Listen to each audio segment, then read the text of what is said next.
आज हर इंसान किसी न किसी बात को लेकर परेशान है या कहा जा सकता है कि दुखी है। संसार में हर इंसान के दुखों का कारण अलग अलग है। कोई घर की आर्थिक स्थिति के कारण दुखी है तो कोई अपने परिवार से दुखी है। भगवान बुद्ध कहते हैं कि दुखी होने से परेशानियां खत्म नहीं होती हैं।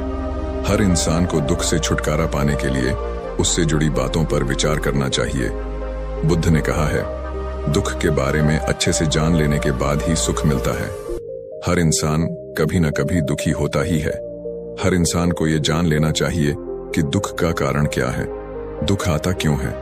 हर तरह के दुख से छुटकारा पाया जा सकता है और दुख को खत्म करने के क्या उपाय हैं। इन बातों को जो इंसान समझ लेता है वो किसी भी हालात में परेशान नहीं होता है। एक बार महात्मा बुद्ध किसी गांव में प्रवचन दे रहे थे। वे अपनी बात को समाप्त करते हुए बोले, मानव के दुख का कारण है स्वयं को किसी से बांधना। जहां भी मोह होता है, बंधन होता है, वहां दुख स्वयं ही उत्पन्न हो जाता है। अतः अपने बंधनों को जानें और उनसे बाहर निकलने का प्रयास करें। इसके बाद उन्होंने सभी लोगों को आशीर्वाद दिया और फिर अपने आश्रम को लौट गए। अगले दिन उनसे एक व्यक्ति मिलने आया। वह बुद्ध को दंडवत करता हुआ बोला, महात्मा, मैंने कल आपका उपदेश सुना। आपकी बातें मेरे हृदय में उतर गई हैं। मैंने अपने बंधनों को तोड़ दिया है, सारी मोह माया का त्याग कर दिया है। अब मैं आपकी शरण में आना चाहता हूं। उस व्यक्ति की बातें सुनकर बुद्ध मुस्कुराए और धीरे से बोले, मुझे विस्तार से बताओ वत्स, तुमने कौन कौन से बंधन तोड़े और किसका मोह त्याग दिया है। वह व्यक्ति बोला, मेरे घर पर मेरे बूढ़े माता पिता और पत्नी है। मेरा एक छोटा बच्चा भी है। मेरी पत्नी बहुत बीमार रहती है। उसके कष्ट देखकर मैं अक्सर सोचता रहता था कि वह मर जाए तो उसके कष्ट दूर हो जाएं। उसकी वजह से मैं बहुत दुखी रहता हूं। लेकिन जब मैंने आपका उपदेश सुना तो मेरी समझ में आ गया कि मेरे परिवार से मेरा बंधन ही मेरे दुखों का कारण है। अगर मैं इसके चक्कर में पड़ा रहूंगा तो कभी सत्य को नहीं जान सकूंगा। इसलिए मैं अपने घर को त्याग कर आपके पास आया हूं। बुद्ध ने पूछा, क्या तुम सचमुच सभी बंधनों से मुक्त हो गए हो? देख लो, कहीं कोई बंधन तुम्हारे पीछे रह तो नहीं गया। वह व्यक्ति बोला, नहीं प्रभु, मैं अपने जीवन की सारी चीजों को पीछे छोड़ आया हूं और अब आगे बढ़ना चाहता हूं। बुद्ध ने कहा, अगर ऐसी बात है तो फिर ठीक है। आज तुम यहीं आश्रम में रुको, कल मैं तुम्हें बताऊंगा कि तुम्हें क्या करना है। बुद्ध ने अपने एक शिष्य की ओर इशारा किया। शिष्य ने उसे आश्रम के अतिथि कक्ष में पहुंचा दिया। वह व्यक्ति उत्सुकता पूर्वक आश्रम की गतिविधियां देखता रहा। उन्हें देखकर वह बहुत प्रसन्न हुआ और अपने सौभाग्य पर इतराता रहा। अगले दिन बुद्ध ने उस व्यक्ति को एक कार्य सौंपते हुए कहा, तुम्हें पूर्व की दिशा में जाना है। वहां पर तुम्हें एक गांव मिलेगा। गांव के बाहर ही एक साधिका का घर है। वह तुम्हें कोई वस्तु देगी। उसे लेकर तुम्हें वापस मेरे पास आना है। वह व्यक्ति पूर्व दिशा की ओर चल पड़ा। गर्मी का मौसम था। कुछ ही देर में वह पसीने से तरबतर हो गया। उसे प्यास भी सताने लगी। वह सोचने लगा कि अगर इस समय मैं अपने घर पर होता तो इस तरह गर्मी में पसीना नहीं बहाना पड़ता। कुछ दूर और चलने पर उसे भूख भी सताने लगी, पर वह एक सुनसान और बंजर रास्ता था। आसपास न तो कोई पेड़ था और न ही पोखर तालाब। वह पुनः सोचने लगा कि अगर मैं इस समय अपने घर पर होता तो अपनी पत्नी के हाथ का बना स्वादिष्ट भोजन कर रहा होता। पता नहीं क्यों बुद्ध ने मुझे गर्मी में इतनी दूर भेज दिया। काफी देर तक चलने के बाद वह व्यक्ति गांव में जा पहुंचा। गांव के बाहर ही एक घर बना हुआ था। उसने दरवाजे के पास पहुंचकर उसे धीरे से खटखटाया। दरवाजे को एक साधिका ने खोला।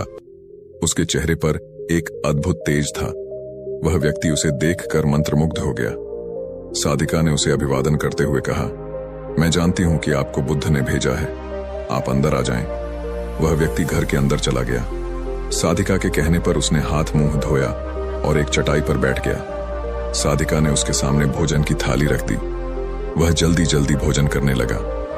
अचानक उस व्यक्ति की नजर साधिका के पैरों पर पड़ी। उसके पैर बहुत सुंदर थे। वह उन्हें देखता ही रह गया। तभी साधिका ने उसका ध्यान भंग किया। वह बोली, जिस व्यक्ति को बुद्ध के चरणों में स्थान मिल जाता है फिर उसे किसी अन्य के चरणों की आवश्यकता नहीं पड़ती। साधिका की बात सुनकर वह व्यक्ति लज्जित हो गया और नजरें नीची करके चुपचाप भोजन करने लगा। भोजन करने के बाद साधिका ने कहा, आप बहुत दूर से आए हैं, थक गए होंगे। यहीं चटाई पर लेट जाएं, मैं पंखा कर दूंगी। वह व्यक्ति बहुत थका हुआ था। वह चटाई पर लेट गया और अपनी आंखें बंद कर लीं। सादिका उसे पंखा करने लगी, पर लेटने के बाद भी उस व्यक्ति को चैन नहीं आया। उसने धीरे से अपनी पलकों को खोला और चोर नजरों से सादिका को देखने लगा। वह सोचने लगा, यह स्त्री कितनी सुंदर है, इसकी वाणी कितनी मोहक है। अगर यह मेरी पत्नी होती तो मेरा जीवन स्वर्ग बन जाता। सादिका उनके मन की बात समझ गई। वह बोली, शरीर में कुछ नहीं रखा है, यह केवल मांस मज्जा और अस्थियों का जोड़ है। जो व्यक्ति इसके आकर्षण से मुक्त हो जाता है वही सत्य को प्राप्त कर पाता है। यह सुनकर वह व्यक्ति घबरा गया। वह चटाई से उठ बैठा और बोला, अब मुझे बुद्ध के पास जाना चाहिए। कृपया आप मुझे वह सामान दे दें जिसके लिए बुद्ध ने कहा था। साधिका ने मुस्कुराकर जवाब दिया, बुद्ध ने आपको जिस कार्य के लिए भेजा था वह पूर्ण हो चुका है। साधिका की यह बात उस व्यक्ति को समझ में नहीं आई। वह दरवाजे की ओर बढ़ चला। दरवाजे के पास पहुंचकर वह एक क्षण के लिए रुका और पलटकर बोला, क्या आप अंतर्यामी हैं? आपने मेरे मन की बातें कैसे समझ ली?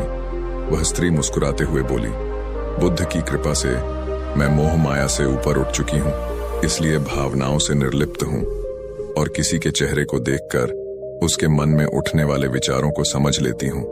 उसकी बातें सुनकर वह व्यक्ति एक बार पुनः लज्जित हुआ और सोचने लगा कि जिस स्त्री ने सच्चे मन से मेरा सत्कार किया, मैं उसके बारे में क्या क्या सोचता रहा। उसके बाद वह बुद्ध के आश्रम की ओर लौट पड़ा। आश्रम में पहुंचकर वह व्यक्ति बुद्ध के चरणों में गिर पड़ा और बोला, हे भगवान, मुझे क्षमा कर दें, मैं बड़ा पापी हूं। उसकी बात सुनकर बुद्ध मुस्कुराए और बोले, मैंने तुम्हें साधिका के पास इसीलिए भेजा था ताकि तुम अपने आप को देख सको। अब मुझे बताओ, क्या तुम सचमुच मोह और बंधन को त्याग चुके हो? वह व्यक्ति कुछ नहीं बोला। वह नजरें नीचे किए चुपचाप खड़ा रहा। बुद्ध ने कहा, बाहरी बंधन और मोह को त्यागने से हम बंधन मुक्त नहीं होते। दरअसल बंधन और मोह हमारे भीतर होता है। तुमने परिवार को छोड़ दिया और सोचा कि मैं बंधन मुक्त हो गया, लेकिन जैसे ही तुम्हें अवसर मिला तुम्हारे भीतर का मोह जाग उठा और इसी वजह से आज तुम अपने आप को पापी समझ रहे हो। मुझे क्षमा कर दें प्रभु। उस व्यक्ति ने अपने हाथ जोड़ दिए।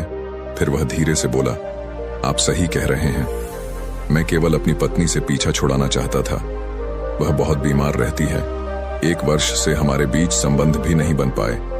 मैं कुछ ज्यादा कमाता भी नहीं हूँ, इसलिए मैं अपने परिवार के दायित्वों का निर्वहन भी ठीक ढंग से नहीं कर पा रहा हूँ। शायद इसीलिए मैं अपने परिवार से पीछा छुड़ाना चाहता था, पर अब मैं समझ गया हूँ, मेरा परिवार ही मेरा सत्य है और उसके दायित्वों का निर्वहन ही असली कर्म है।